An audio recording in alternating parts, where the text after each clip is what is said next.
All of this stuff externally is never just an external problem. So if you have rosacea, if you have eczema, if you have acne, if you have bloating, if you have things externally, there's definitely something going on internal, and it's taken a toll so much so that it's having to come out to show you. I'm not going to go down thinking I should have done this or I could have done this. I know that I did it all. And then if that's the path that God intends for me, then that's the path. But it's not going to be because I didn't try.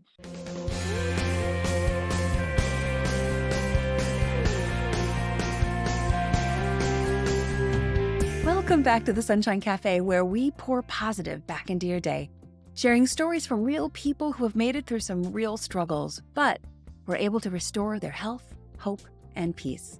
I'm Lisa Roers, your host, and as a certified coach, I'm here to guide you to be your best self-advocate, to help you restore your health, ignite your faith, and conquer those fears while you navigate your own healing journey so you can eventually exchange your dis-ease for durability.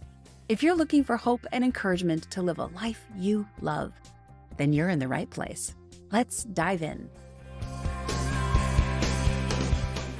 Hey there, friends. Welcome back to the Sunshine Cafe. Today, we're talking about balance, living a balanced life. And it's, so much easier said than done. Do you think your life is relatively balanced? I don't know. I don't think I can say mine is. But if you're like me, you might just be living your life day to day, getting the things done, taking care of the kiddos, taking care of the house, getting the car serviced, getting the lawn mowed, doing the meetings with teachers, figuring out the plan for the summer. You might not have even had time to stop and ask yourself if what you've got going feels balanced. All too often, I think it feels more like survival. There is a season of that for sure. But when you do come up for air and you have time to pause and look around, or if you're like me, end up finding yourself with a diagnosis or some kind of pain that you wake up with that you just can't ignore, well, then you're forced to pay attention. And that's when you really start to notice that, no, life isn't balanced at all. Well, my guest today is Robin Jonas. She specializes in helping midlife mamas find that balance again. And with it, the energy, the weight loss, and confidence that way too many people think is just reserved for youth. But that couldn't be further from the truth. We are not old, my friends. We are just out of shape. Maybe we've neglected ourselves. We're out of balance, and it's time to take back our health and prepare for this next awesome chapter of our life. And Robin Jonas is going to tell us a little bit about how to do that by just making some small 1% shifts in our life. Let's dive into this great conversation with Robin Jonas. I'm super excited to unpack some of this, and so welcome to the program. Thank you so much for having me. I'm super excited to be here. I love being in your presence, and I really have enjoyed getting to know you, and I can't wait to kind of see how our relationship unfolds, but I'm excited to be on your show. Wonderful. Well, I love your story and I know your story, but I know that our listeners don't necessarily know it. So your tagline is living a balanced life or living life balanced. So let's start there. What exactly does that mean to you, and how do you live a balanced life? So I chose that name, and I chose that as the way I live, looking at life from many different aspects, because as we know, wellness comes from not just the food on your plate and not just the movement that you do, but all the things off your plate that feed your soul, which could include, for those of you who might not be thinking of these things, like education, your finances, your career, your relationships, your spirituality, your joy, your home organization, what lights you up. So people need to tap into their own self and take parts and pieces and create balance within all of them. Because if you are only really working on the food on your plate or your movement, and you're forgetting about what we call the primary foods, you could eat lettuce all day. And if you're in a toxic relationship, you're not going to be your healthiest version. And so that's just one example. I have a tagline, 1% shifts and non-negotiables, because in order to make progress, we come from a society that is an all or nothing. Like, I want a quick fix, I want it fast, I want it all. And then if I deviate away from that all, then I'm not doing it anymore. So therefore, I'm going to go back to my old habits. And so I encourage people to decide what they want for themselves in the future, and then back up and figure out little tiny steps that you can take over a long period of time to create longevity wellness, not just that quick fix.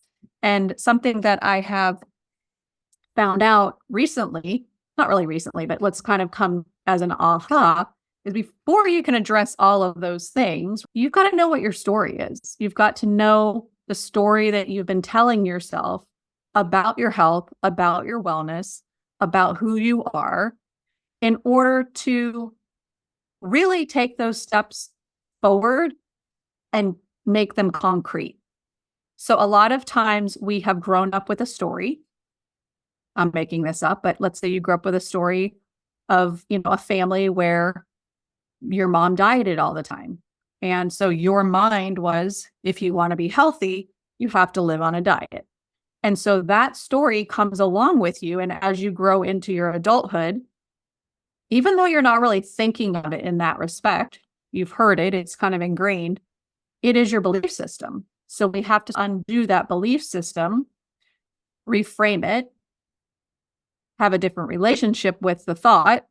And then when we start to implement little shifts of adding in vegetables or juicing or, taking something out that doesn't work for your particular body, we're not so stuck on the idea that I have to be on a particular diet in order to have this look, this wellness, this whatever I'm trying to create.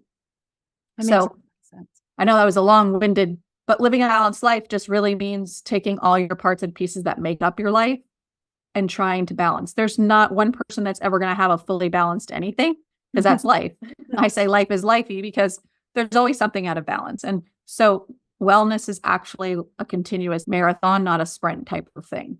Yeah, so true. And it's never done. We're constantly, every decision we make every day is contributing to that, right? I really like the fact that you touched on what we learn as we're growing up, sometimes as just an observation, because sometimes it's not something we've been taught directly, but it's been something we observed our parents doing or not doing, or something that someone in our family or friends were doing or not doing, that in that moment we decided was successful, or we decided was what we want to mimic. And so exactly. And there's so many of those things that we have absorbed and we don't even acknowledge it or necessarily realize it. I think the realizing is most of it. It's like we haven't even been aware that it's a thing. Right. So starting with, what is my story and what are the things I've been telling myself, and what are the things that I've always thought to be true about me and about how I have to live my life, is a great inventory to do first, to see where you're at. Yeah, I feel like if you can start there and you start to do that kind of work, the other things are able to come along a slightly easier. That's what I found with working with lots of different people, with myself on stories that I have now become aware, like, oh, I didn't even know that I was doing that.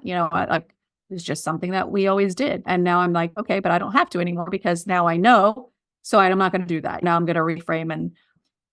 And I think my personality is I like to buck the system a lot. So if someone says you have to do it this way, I'm like, watch me, I'm going to do it this way. So I don't believe in dieting. I believe that healthy eating is about eating nutrient-dense food that feeds your body well.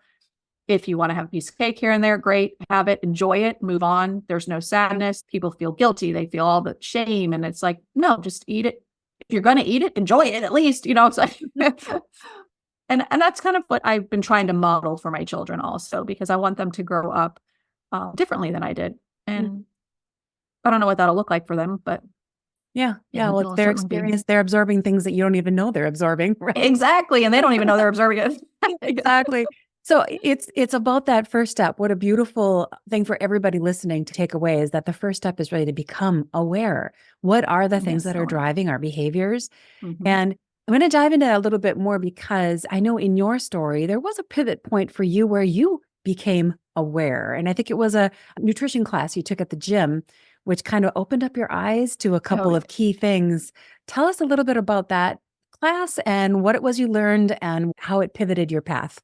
So funny enough, we lived in Michigan at the time, and my daughter had just turned 1, and we knew nobody. And it was it was not an enjoyable 3 years. Let's put it Mm. that way. Just the weather was yucky. But anyways, And so I joined a isolating. gym. Yeah. Yes, Yeah. I joined a gym and then she hated it. So then I would only go on the weekends when my husband was home and whatever.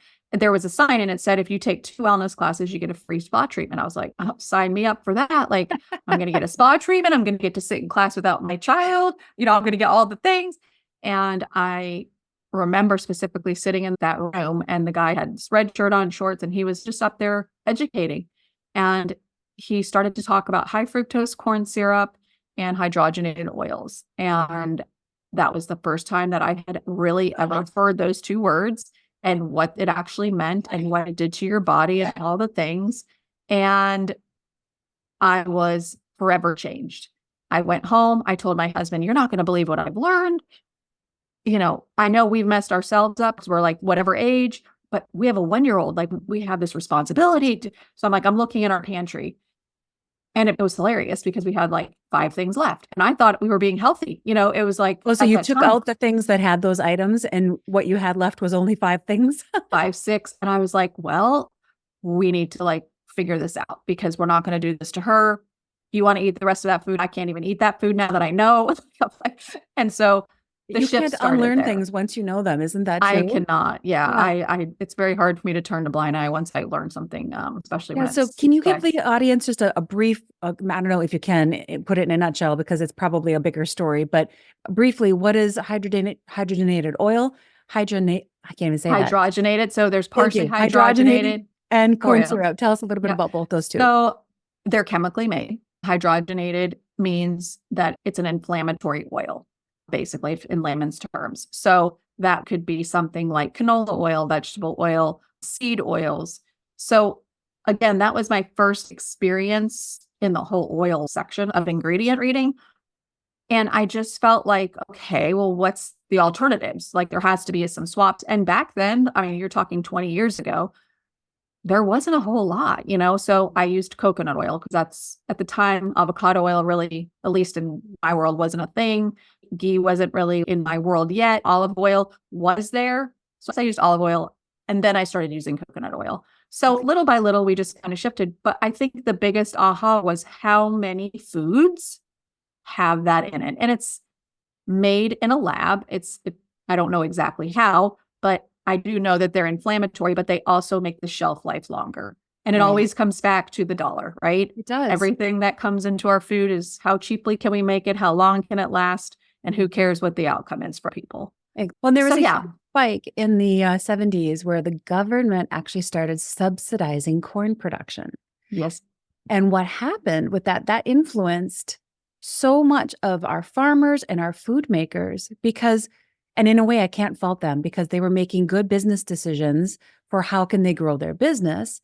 They could use these subsidized corn elements in their food, which, like you said, made the food last longer, but also saved them money because all of a sudden the government, it's like, if the government's going to subsidize me on solar panels or an electric car, I am much more likely to make those decisions. Sure. I can buy an electric car and get a $7,000 rebate. Great. I'm all in.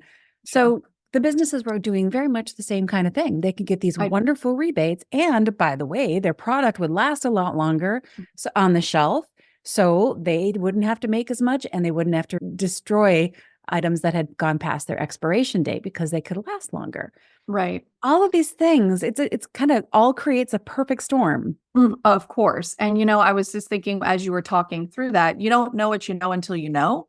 Yes. And maybe when they started, they didn't realize like the repercussions on health and wellness and whatever. But it's kind of like the tobacco industry. Nobody really knew about tobacco when it first came out. But now we all know tobacco is not good for you. However, they still sell it. So then now we as consumers have a choice. Where do you spend your dollar? Educate yourself, then make a decision based on your household, whoever you're with, whatever, where you're going to shop and what you're going to put your dollar into, because you're either supporting wellness or you're supporting disease, in my opinion. That's just kind of how my mind rolls. Absolutely. So, I feel fortunate though, speaking to people nowadays, because there are so many wonderful swaps. There are so many small companies doing right by us. People are just unaware of that because they don't have the big dollars to market like the bigger company. But the other problem that I have seen over the last decade and a half or so is these little people that are doing the best that they can and right by us get bought out by the bigger company. I'm not going to name any names, but bigger company. And then to me, I don't trust that, because then the bigger company is going to do something, because now they know, like now I feel like we're at a point where it's shame on them. Back then, I don't think it was. Back then, I think it was just an honest, ooh, this is going to be great. This made sense. But now to me, it's like, no. Yeah. So be careful. Don't be duped. It's called greenwashing. So what you see is not always what you get. And so again, the number one thing aside from your story is learn how to read your ingredients. Empower yourself to know what you're actually putting into your body. And for people who are not into the science, and I get that, that's totally fine. I mean, you don't have to be, but at a glance, if the list is a mile long, it's probably a no. If there are words in there that you don't know how to pronounce, then the answer is probably no. Mm-hmm. However, one of the things I also tell people is whatever that word is, whatever the term is, like hydrogenated oil, we'll just use as an example. Do you have that in your cabinet? Is that something that you can go to the grocery store and purchase? If it is not, it is a red flag that it is made in a laboratory. Mm-hmm. So again, then you have the choice now, knowing that, what you want to do with it. Mm-hmm. And again, balance. If you're out at a situation and this is all there is to eat and you don't know what the ingredients are, eat a little bit of it, enjoy it, move on. Don't freak out that it may have something, because if 90% of what you're doing is healthy for your body can most of the time take care of the 10% and get rid of it and not let it affect you as much. Yeah. Yeah. These larger companies they're public companies, they have shareholders, and the only way they're judged by the shareholders is whether they're growing. And the only way they grow in their bottom line dollar is by cutting expenses and increasing the profit. So yeah, it's somewhat of a self-feeding problem. Loop. Mm-hmm. But to your point, we have a vote in this, and that is where we spend our dollars. Just recently, I rewatched the movie Food Inc. that's available on lots of different platforms, but it was on Netflix for a while, and I think it's on Disney Plus and a few others as well. It actually might even be free out on YouTube, but it really remotivated me to take the path of where's my food coming from. There was a time when I think we could really trust that path, because there wasn't a lot of these new inventions of how to make food and how to process it in a way that's like cars, where they just like a assembly line kind of a thing. Sure.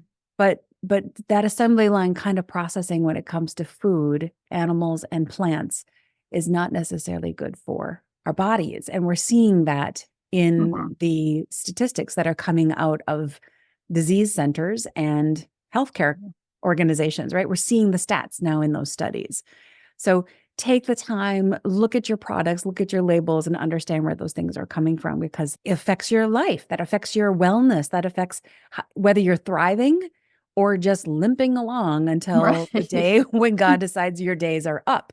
You might as well live every day and live it with dignity and live it with honor. And I think some people really think, well, this is just my decision. It's only my decision. I can put in my body whatever I want. Well, being a caregiver for 20 years for my mom, I argue vehemently against that, because the decisions that you make on your body are affecting everybody who loves you. And it's going to make everyone around you who loves you have to take care of you, have to pay for your healthcare, have to, they're the ones that are going to have to deal with the repercussions. Yeah, that's 150% true. So I do think, again, the shift of the mind needs to be away from just self and into relationship and community and what that looks like. And as Lisa was a caregiver, I am a caregiver, and I know, and she knows, our healthcare system is not for you. It isn't. So you've got to have a good advocate. You've got to. So my drive changes along my journey, right? But I'm not going to go down thinking I should have done this or I could have done this. I know that I did it all. And then if that's the path that God intends for me, then that's the path. But it's not going to be because I didn't try. I wanted to back up because you had said something about these companies and our health and wellness. And I am pretty healthy. I mean, I will say compared to most Americans, I think, I'm probably in a different bracket of what I consider to be healthy. However, my body still breaks down just like Right. as the next person. But I just feel it a lot quicker and a lot differently, I think, because I'm in tune. And so when I was under a high level stress for a couple of years, just with caregiving and all of that, I thought it was menopause. Like I thought that's what these symptoms were. Well, it turned out that I had an Epstein-Barr flare and I didn't really know that Hmm. um, until I knew it. And then I was like, oh, that is totally stress related. So it's not just the food on your plate again. It Hmm. is how we manage challenges and difficult times and hard times. That does affect the way that our body responds and reacts. Right. So just again, when you're digging for answers, if you're not feeling well, if you have something you don't know, you get the typical autoimmune disease. It's like, what is that? That's like a loophole for all the stuff I don't know. Hmm. That's how I feel. So it's at that point, you've got to start being your own advocate and researching your own body. And, journaling is a great thing. Food logging is a great thing. When you eat something, how do you feel 90 minutes later? How do you feel the next day when you eat a different meal? Do you notice a different emotionally, mentally, physically? Your body's talking to you. Like our bodies are wise. It knows what it can and can't do. And I think, again, that experience living through my children and figuring that out for them really helped me to figure out for myself. My daughter and I have an autoimmune thyroid, the Hashimoto's.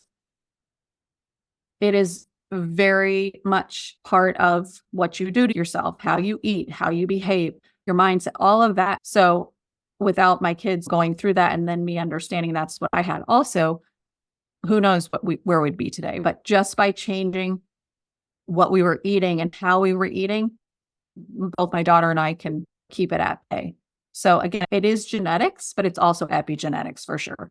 Yeah. And we do have control over some of those triggers. So Sure. if you get diagnosed with something, that is not a life sentence.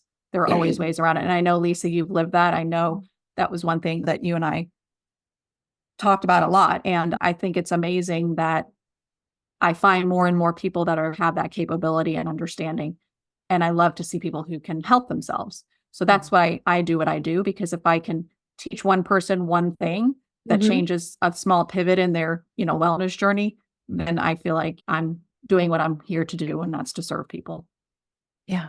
It is the most rewarding multi-level marketing system that we've ever been a part of.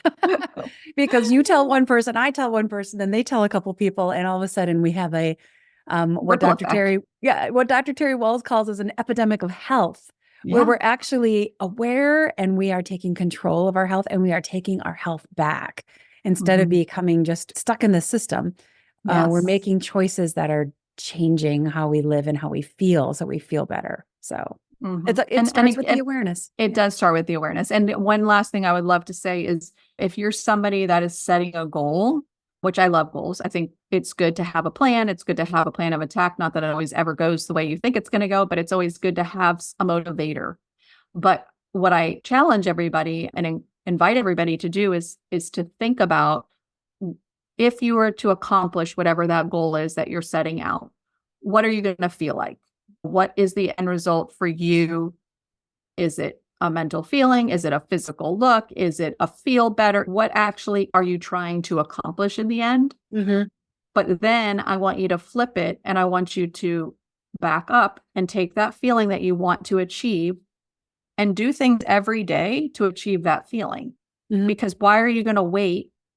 You have permission every day to have that, whatever it is that you're looking for, right? And if you could do that every day, how happy would you be? It's like you'd have that ooh, milestone every single day. And that, I think, again, we have been trained through society that you start something, you don't enjoy it until you get to the end. And it's like, we could change that, right? Yeah. Yeah. We can enjoy the journey instead of just the destination. Exactly. Right. Yeah. Yeah. Love it. Yeah. Yeah. I think there's a lot of people who feel like they don't have a lot of control over it. You mentioned genetics. You mentioned epigenetics. For those listeners who don't understand what epigenetics is, it's the things that we're putting into our body or onto our body, the Mhm. food we eat and the environments we live in, either turn on certain genes to express themselves or turn them off. So someone who has been diagnosed or has that whatever cancer gene, they need to realize that you really do have a lot of control over whether that gene expresses itself or not. So someone sitting out there listening to this who says, oh, it doesn't matter because I have X and I know I'm going to have it. And no, you don't have to have it. And even doctors who are saying there's no cure, you're going to be stuck with this forever. I've interviewed so many people, doctors, and especially doctors who had other doctors telling them that their ailments would never be cured.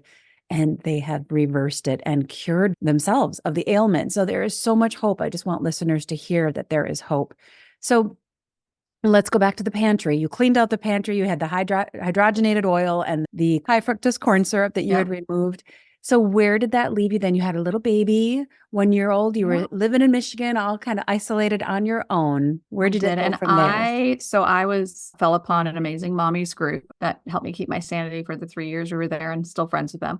But I saw them doing it differently. They were chopping up their vegetables. They were cooking from scratch. And I was always the one that was like, I don't have time to do that. I have a baby. It's like, what are you, crazy? Like, I was like, you guys make baby food? Like, I can't do that. Like, I don't have time, because somebody told us that we had to buy it in a jar, right? Right. Or whatever. So it's like, or you were just like Betty Homemaker and you could do all of that. And I just never grew up like that. So although my mom cooked from scratch, we were Italian, just not baby food. So I just was under this weird story that I was telling myself that I couldn't do it. So I just started flipping things slowly. Did I do it perfect at first? There's no perfection, first of all. There's no perfect, right? My kid was still eating macaroni and cheese. She was still eating hot dogs. I just changed the kind and the brand, and I did the best I could at that moment. And then I just kept iterating each time I learned something. And I think, again, that's part of the journey. And it's part of that, the drive for me to want to learn, I think, because could it be something better? And over time, it's just become what it is.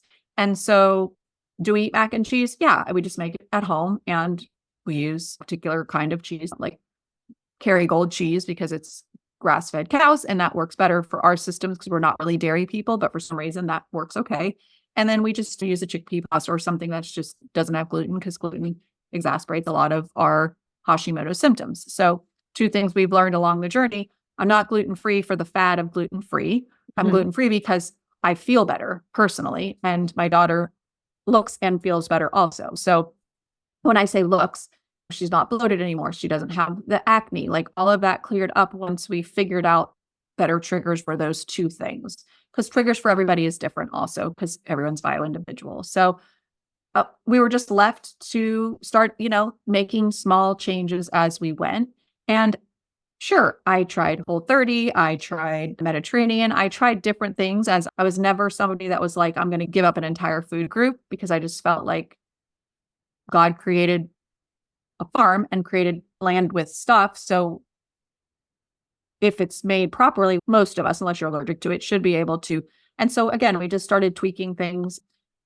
There's not a science. That's the thing. There's not a prescription. There's not, just do this, this, and this, and all will be good. If you're somebody who has the mentality that they need to follow something, which is fine, because that's what you're come from, you've got to start somewhere, right? So we start there and then we deviate off. But the Mediterranean, if you look at that diet, it's just whole foods. That's all it is. It's just whole, yummy foods that have good probiotics, prebiotics, fish. If you're a vegetarian or if you're vegan, whatever, there's stuff out there for that too. So it's no one's saying you have to do this or do that. You do what feels best to you, and then you just iterate off of that. Sure. And the process of doing that, you learn what your body reacts well to. And I think that's a good reminder. People get so confused. I've got so many different diets out there, and people keep saying, oh, there's so much misinformation or confusing information. Well, the fact is, there's a lot of information because there's a lot of people, and every person's a little different. True. Yeah, no, and very some true. people really do well on a meat-only diet, zero vegetables, meat only. I've seen people heal completely from just meat. And I've seen people heal completely from just plants. Yeah. So the reason it's confusing to some people, you just have to realize, for any listener out there, that it's like that because our bodies are all so very different. So you have to start the process of becoming aware of what your body needs and how your body feels to different foods and reacts. And that's a process to learn what's happening. But I liked what you were talking about, that your daughter looked better. I want to touch on that for a second, because I think we have this visceral reaction when someone says, well, they looked better, because we don't want to be vain and say that it's all about what we look like. But in fact, what our skin looks like, how much extra weight we're carrying. Those are all external signals of what's happening on the inside of our body. So it's important to pay attention to those kinds of factors. Acne is not just a course of life that you have to deal with. You can improve it. Same with weight. Same with all those different things are just indicators of what's happening on the inside of our bodies. 100%. All of this stuff externally is never just an external problem. So if you have rosacea, if you have eczema, if you have acne, if you have bloating, if you have things externally, you really need to change the thought of if it's external, there's definitely something going on internal, and it's taken a toll so much so that it's having to come out to show you. Yeah, it's So kind of your body saying, here, please help me. Don't ignore me. I've got issues and I need your help on the yeah, inside. So we correct. have a tendency to want to address external things with external treatments, but we really need to look deeper and understand what's happening on the inside. The other thing that I think you said was so valuable is about I'm doing the best that I can in the moment with what I have. And I think that's not only a freeing frame of mind for ourselves, but it's also really freeing for our forgiveness toward others, parents Yes. or someone Yes. else where we're like, well, they did this to me. Well, sometimes we have to acknowledge that that might have just been the best that they were doing in the time with what they had. We're all broken. 100%. Yeah, all 100%. broken. And we all That's need right. We all forgiveness. sin, we all break. And that's so true. And I think, again, when we go back to that story that we tell ourselves, like, oh, I didn't have a great childhood, or oh, I had the best childhood, or oh, my mom did this, or oh, it's all part of your story, but Yeah. it doesn't have to be your story forever. It was Right. part of the story, but it's not your story. Yeah. Yeah. It doesn't matter as much how your race began.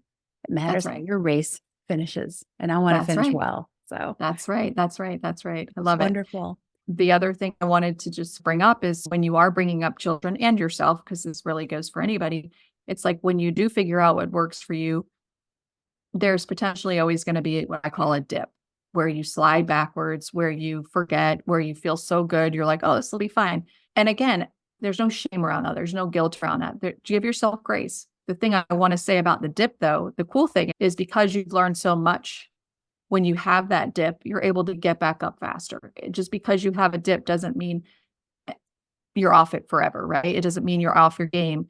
And I think, again, the way our society has molded us is that you're on a diet, you're doing great. The minute you step off, you're not looking good anymore. You're not being there. You're not whatever, Well, go whatever back it to the is. old ways. Yep. 100%. And that's just not how it is. It's kind of like when you learn to ride your bike. It's like you mess up, you finally get it. You don't ride it for a couple months, then you get back on, you might wobble and all the other things. So being kind to yourself, really. And then also just realizing what works for someone else most likely is not going to work for you, and that's okay.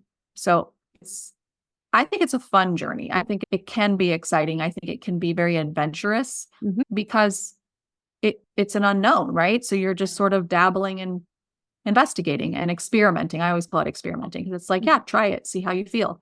Mhm. If you don't have a good reaction, well, then that's probably not a food right now. And the other thing I like to tell people is your gut, which we can't get into in this episode, but if you are having gut dysbiosis, if you have permeability, if you have all the things wrong with your gut, once you get your gut back in check, sometimes a food that you once couldn't handle, your body then can handle it.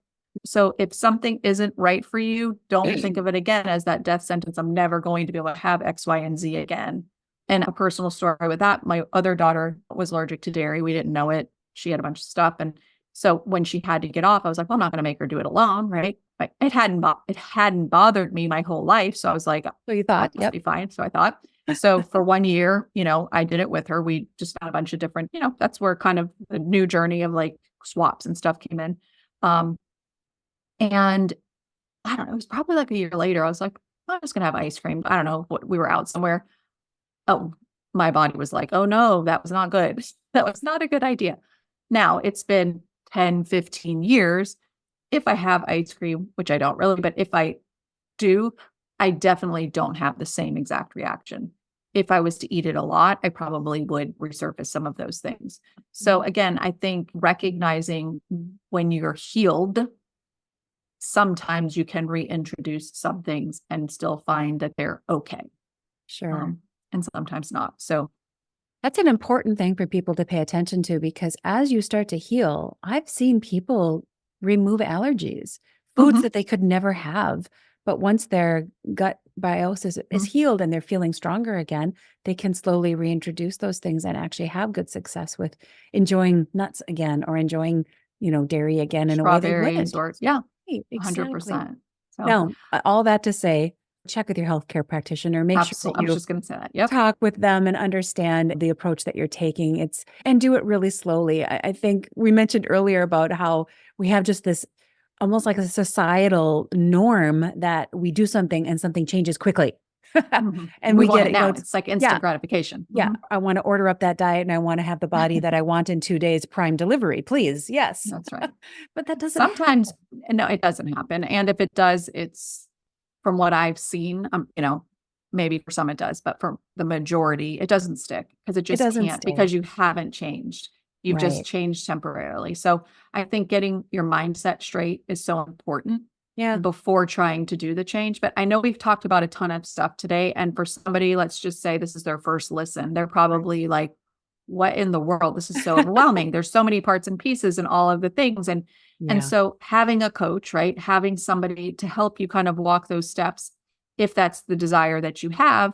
And if you are someone that is driven to do it on your own, it's possible. Everything's possible, right? Mhm. But I just encourage you, just pick one thing and start.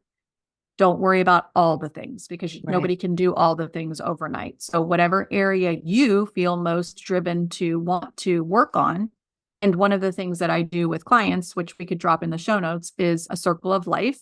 Mm. These are primary foods, but you kind of say where you feel that particular primary food is, if it's, really balanced, out of balance, or kind of in the middle. And then you do like a connect the dots, and then you can kind of see a picture, and then you could pick one of the areas if you don't know where to start, and just start with that area. Mhm. Or if that is too much, look at your routine. Start with an AM routine, PM routine. It's like that's how little the steps have to be in order for you to not get overwhelmed. Add a vegetable into one of your 3 meals if you never eat vegetables. Sure. If you're not a great water drinker, make it a habit. Have a little habit tracker. Set goals for yourself that are that small. Yeah, Not I'm start your day going with to. 1 8-ounce glass of water. Just, That's it. tiny Yep, little things. that's Yeah. right. Or 3 days out of eliminate 5. sodas. Yeah, Eliminate one thing that you've been eating that you shouldn't be eating, the after dinner ice cream. Maybe only have it once a week instead of every right. day. Exactly. And exact that to my point, you don't have to rip everything away instantly. You can Sure. slowly decrease so your body has time to adjust. Because if you are someone who's happy on the sugar, if you remove all that sugar at one time, some people can do it and they just go through those little symptoms and they know in their mind it's what they've committed to. Mhm. Other people, they get one day of symptoms and they're like, forget this. So slowly wean off. If um, the way that we did it with one of my daughters was we just wrote down every day what she ate, just no judgment. It was like just eat whatever Like a normally. journal. Yep. And then we'd say, okay, this week you had 10 different things that had sugar in it. Okay, processed sugar or not. So next week we're just going to try for 8. And then we're going to try for 4. And we just sort of decreased like that because then it's not that your hard stop. It's also your body gets to adjust. So you're not going through the withdrawal and all of the craziness. But I want to say on the medical side, if you are not somebody who does a lot of reading and research, diabetes 1 and 2, they're calling Alzheimer's diabetes 3, and that all has to do with sugar. So if you're hopped up on the sugar, I would say to anybody, that is the first thing you really need to reevaluate for longevity of inflammation. And I mean, nobody wants Alzheimer's because I'm living it and it's not fun. I'm not living it personally, but I'm living it with my mom. As a caregiver. Yep. Yeah, and it's not fun. So when you talk about affecting other people, she was a sugar addict, right? She was like dessert with every meal, and your kids have to. I'm like, no, we're not doing that. Like that's how we grew up. This is not how my kids are growing up. So again, just reevaluate where you want to be Mhm. when you're 80, and Mhm. sort of step back from that. Yeah. So because we do have control. We do have control. And I think people say, well, I look at labels and I don't see sugar on my label. I just want to Mm, let our listeners know there are 50 yep. common words for sugar that are hidden on our food labels. So be very judicious when you're looking at those things. And I'll touch too on the overwhelm since you mentioned that as well. Everybody gets overwhelmed in our life. We get overwhelmed the first day we go into school or the first day we go to Right. college or when I'm trying to Sure. learn how to drive and I got a turn signal and I got to do this and I got, Right. you're watching 50 things and you're worried about someone running into you and Yeah. all the different experiences we've had in life where we are overwhelmed. But I think because we've nurtured such a society of comfort that when we are put into a place of being overwhelmed again, all of our markers come up, all of our warning flags come up, and we want to run from it. I Mm. really want to encourage people who are listening to embrace a little bit of overwhelm. Yeah. When it comes to health and healing, it's okay. You're not going to know it all when you start. You're going to learn a little as you go. But just like driving that car, if you are a driver, you're going to get to a point where it's muscle memory and you know exactly what you can go to. You know exactly the things to do. And you're going to feel empowered and courageous and confident the more you learn. So just know, it's going to be hard. Yep, it's going to be a little overwhelming, but it's so worth it. And at the end, you will be empowered with all kinds of knowledge and awareness that you didn't have when you started. I love that. You said it very well. And I just also want to encourage people when they use the terms like overwhelm and hard, reframe that. Sure. Yeah. Adventure, it's an adventure and it's exciting. It's like A lot to because learn, it's which a is lot to exciting. learn. Yeah, I mean, because you can't go wrong. You learn one little thing, you've learned something. So if it feels overwhelming to take that 1% shift, not the giant leap, Right. break it down even smaller so that you can get rid of that overwhelm. And my 17-year-old who's sort of had her own awakening to all of this we did it and then she didn't do it. And then 17, she made her own decision, which was interesting. But her thing that sticks with me is she says, it's really not that hard. If you stock your pantry well and you have your refrigerator full, eating healthy isn't really hard. It's when you don't have the choices that you need that you gravitate to a drive-through, you gravitate to a bag of chips. She was my sugar addict, had candida, had to figure all of that out, but I don't even buy bars anymore. We have a couple in there, I think, who knows, they're bomb bars, but she doesn't even touch them anymore. It's not even a thing for her anymore. Yeah. And I'm not kidding you, where she would eat 7 a day. Like it was nuts. And I was trying to buy the healthiest version of them, but I'm like, no, there's something up. Like you're just my carb sugar girl. Like there's something. So anyways, but again, you do the best with what you know until you know a little different. And then you just kind of pivot. I love the word iteration because we all have that ability and can iterate on a daily basis. So nothing is ever stagnant. Right. It's a fresh start every day to make Yeah. one new step forward. And truly, I'll repeat what you had said for anyone listening. Find somebody to walk this path with you, whether it's someone like myself or Robin or another person, a friend. Just make sure you're not going it alone. So when you do hit those dips, because they will come, prepare for them and decide how you're going to handle it when you hit those dips. But then you got someone alongside you to give you some ideas and encourage you on the days that are harder.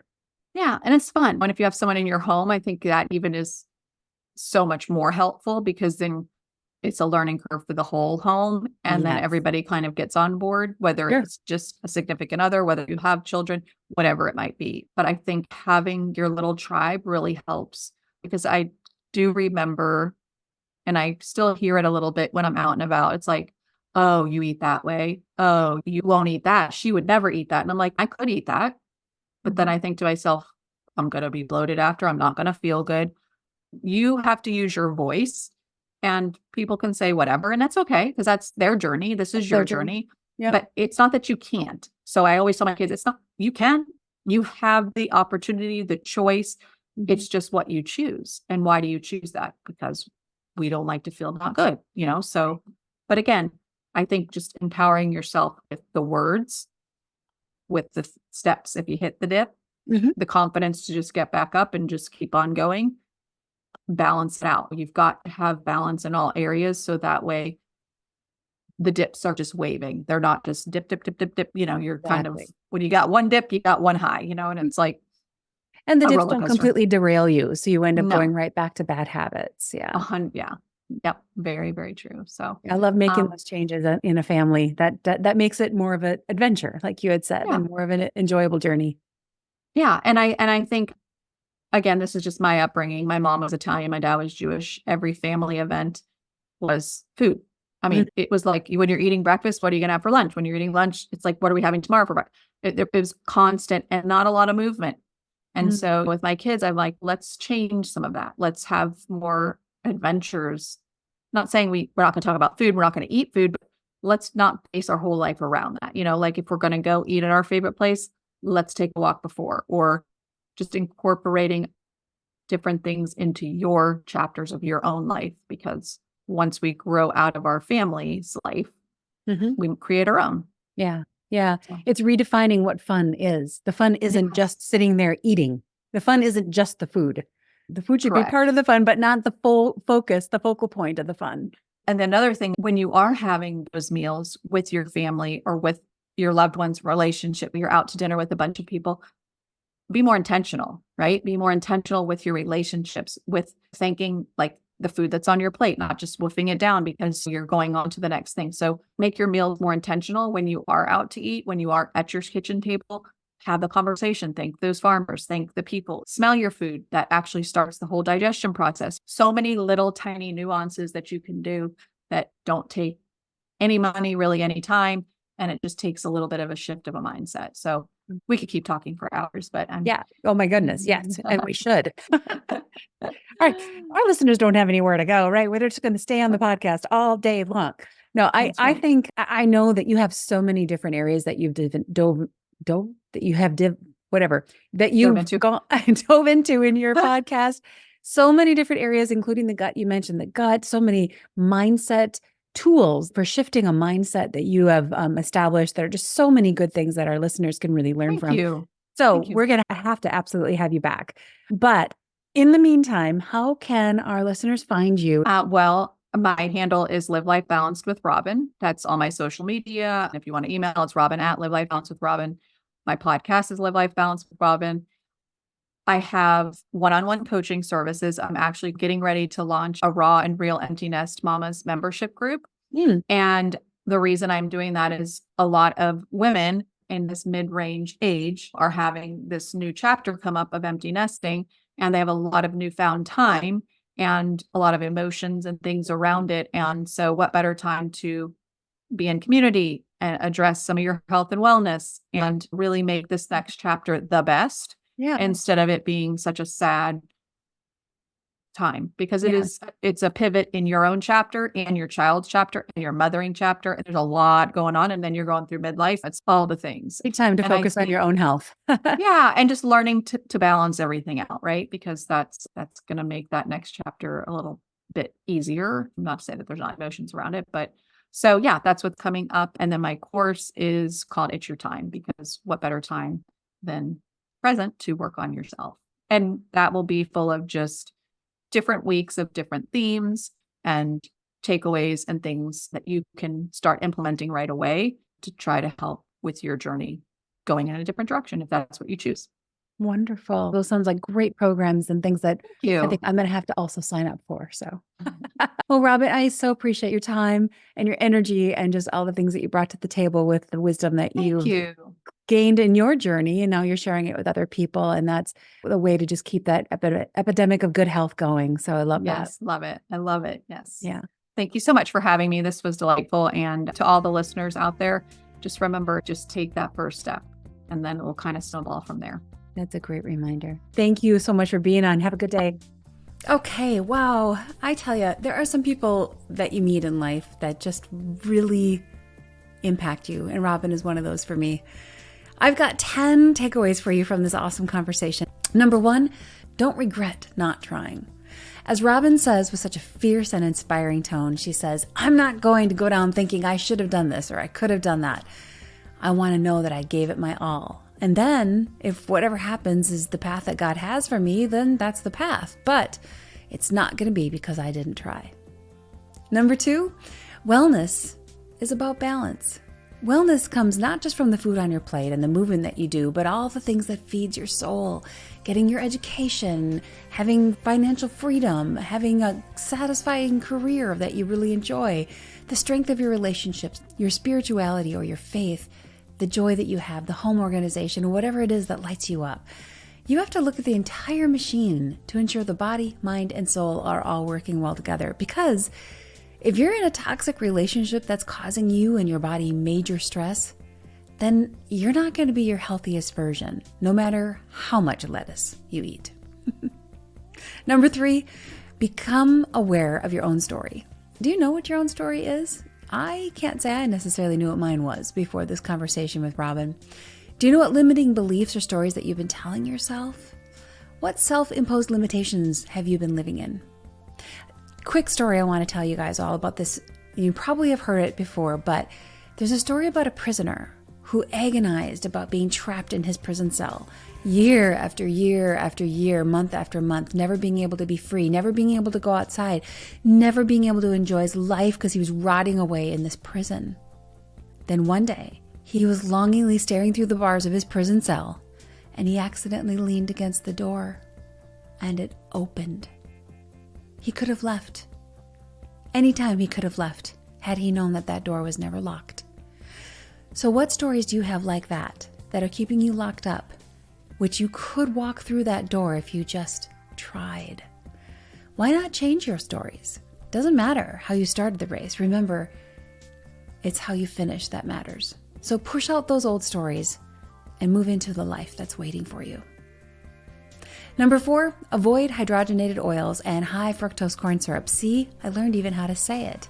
You might be like Robin when she first learned what these two substances were, but when she really understood what they were and what they were doing to her health, she was forever changed. High fructose corn syrup is in everything.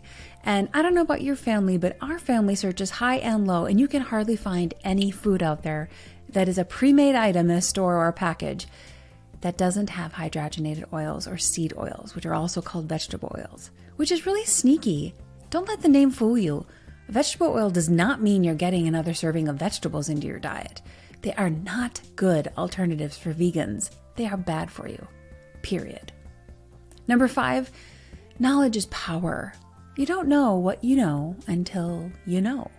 So remember the days when tobacco was actually promoted to moms and even kids? If that sounds insane to you and was somewhere before your time, Google it. It happened. There were full-blown marketing campaigns aimed toward moms and kids. Today, those same marketing campaigns are literally telling you the opposite of that, telling moms that if they smoke, then their kids are getting secondhand smoke, which is equally bad, if not worse. So my point is, remember to just always think for yourself. Just because there's a marketing campaign for something or even a scientific study on something, keep in mind that you have to keep learning, keep asking questions, and asking yourself if it's really true. Who's paying for the study? Is it really accurate, or is it serving an ulterior motive? Remember that we only know what we know, and that goes for scientists and marketing moguls as well.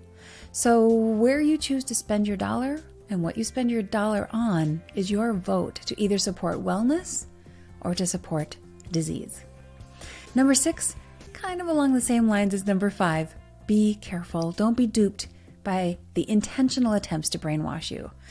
What you see is not always what you get. In fact, what you see is rarely what you get. The picture of a quiet, wholesome farm on the cover of your food, yeah, that food probably did not come from an idyllic farm that looked like that. In fact, if your food is coming from an organic, small, quiet farm, it probably would have no picture on the packaging at all. So be wise. Don't be duped. Learn how to read those ingredient labels. Natural flavors are not natural. They are extractions, or sometimes the essence of a natural element, but they are extracted via different methods such as distillation, fermentation, or even solvent extraction. The name natural flavors is just as misleading as vegetable oil.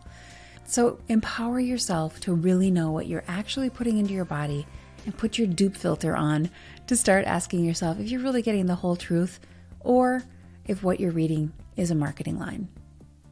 Number 7, your decisions affect others. The decisions that you make about your body that affect your long-term health affect everyone who loves you and anyone who one day might need to take care of you. Taking good care of yourself is the most thoughtful, most amazing gift you can give to those who love you. Think long-term. The decisions you make today are going to affect you long-term. Number 8, the external stuff is never just an external problem. If you have skin problems, rosacea, psoriasis, eczema, acne, or constant bloating, or if you're carrying too much weight on your body, there is definitely something going on internally. And these outward signs are a signal to you that your body is asking for help. Number 9, go ahead. Embrace overwhelm. Let it be your friend. Making good health choices can be overwhelming in the beginning, but you're going to get to the point where it's just like muscle memory, and you'll know exactly what you can go to, you'll know exactly the things to do, and you're going to feel empowered, courageous, and confident the more you learn. So just know, yeah, it's going to be hard in the beginning as you start learning new things, but it's so worth it. And number 10, don't go it alone. If you're trying to make big changes in your life to affect your health, find someone, hire a coach, develop a good relationship with that coach, or ask a friend to walk this healing journey with you. Just don't go it alone. Thank you so much for listening in or watching today. If you're listening to the podcast, I'll just remind you that you can also watch the podcast on YouTube if that's of interest. The link is in the show notes, or search for Sunshine Cafe on YouTube. And if you're enjoying this podcast, please share it with your friends. Also, go on over to my website at lisaroers.com. I've got freebies and all kinds of great encouragements there for you to enjoy. Thank you for listening and watching today. God bless you, and we'll see you back here same time next week.